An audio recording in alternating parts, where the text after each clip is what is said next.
আসসালামু আলাইকুম। কালকে আমার একজন পরিচিত সৌদির সাথে দেখা হয়েছে। কালকে একটু মার্কেটে গেছিলাম। তখন আমার একজন পরিচিত সৌদির সাথে দেখা হয়েছিল। মানে হচ্ছে ওর সাথে আমার পরিচয় অনেক আগের থেকেই আর কি। যখন আমি এখানে আসি তখন থেকেই পরিচয়। তো হঠাৎ করে কালকে ওর সাথে আমার দেখা হয়েছে। দেখা হওয়ার পরে আমার জিজ্ঞেস করতেছে, তুই কোনে আসিস, এখন কি করতেছিস, হ্যাঁ, যে কেমন আছিস। বা আমি আছি, ভালো, কাজ করি একটা কোম্পানিতে, ওই কোম্পানিতে। ভাই তুই কি ওই কোম্পানির আকামার লোক কিনা? আমি বললাম, হ্যাঁ আমি ওই কোম্পানির আকামার লোক এখন।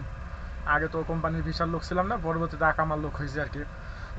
কাফালাটা নিয়ে কয়, আচ্ছা ঠিক আছে, তে তোর একটা কথা কই, কথাটা শোন। আমি কি কি কবি, ক তুই বল শুনি। সৌদির বয়স কিন্তু খুব একটা বেশি না। তুই মুই করেই কথা হয় আর ভাষায় আছে তুই আনা ইনতা, এই হচ্ছে ভাষা। তো তখন আমি আমার কষ্টে আমি একটা নতুন মুয়াসাসা খুলেছি। নতুন মুয়াসাসা, যে তোর যদি কোনো পরিচিত লোকজন থাকে তুই লোকজন দে।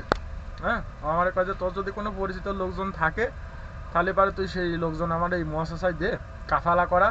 বা আমার হচ্ছে নতুন মহাশাসার ভিসা আছে, যদি তোর কোনো পরিচিত লোকজন থাকে আনার মতো বাংলাদেশ থেকে, তুই এই ভিসাগুলো নিয়ে বিক্রি করে ওই সেই লোকজনকে নিয়ে আয়, তাদের তোর একটা ভালো বেনিফিট থাকবে। তো ও মনে করেছে যে মুয়াসাসা কি জিনিস হয়তো আমরা বুঝি না, তা আসলে ওর ধারণার বাইরে যে এই মুয়াসাসা জিনিসটা কি। আরও অন্তত 1 বছর আগে এই জিনিসটা আমরা জেনে গেছি। আসলে ও আমাকে যে ভিসার অফার করছে, এই ভিসায় আসলে ওর কোনো কাজ নাই, ওর নামের উপরে ভিসা।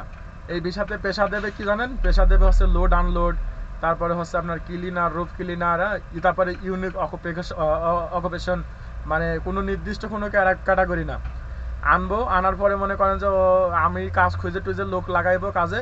পরবর্তীতে কাফালা টাফালা দরকার হলে বলবো, ও আবার একটা টাকা অ্যামাউন্ট দাবি করবে যে আমার এই টাকাটা দে, দিলে পারে আমি তোর আছে লোকের কাফালা দিয়ে দিচ্ছে।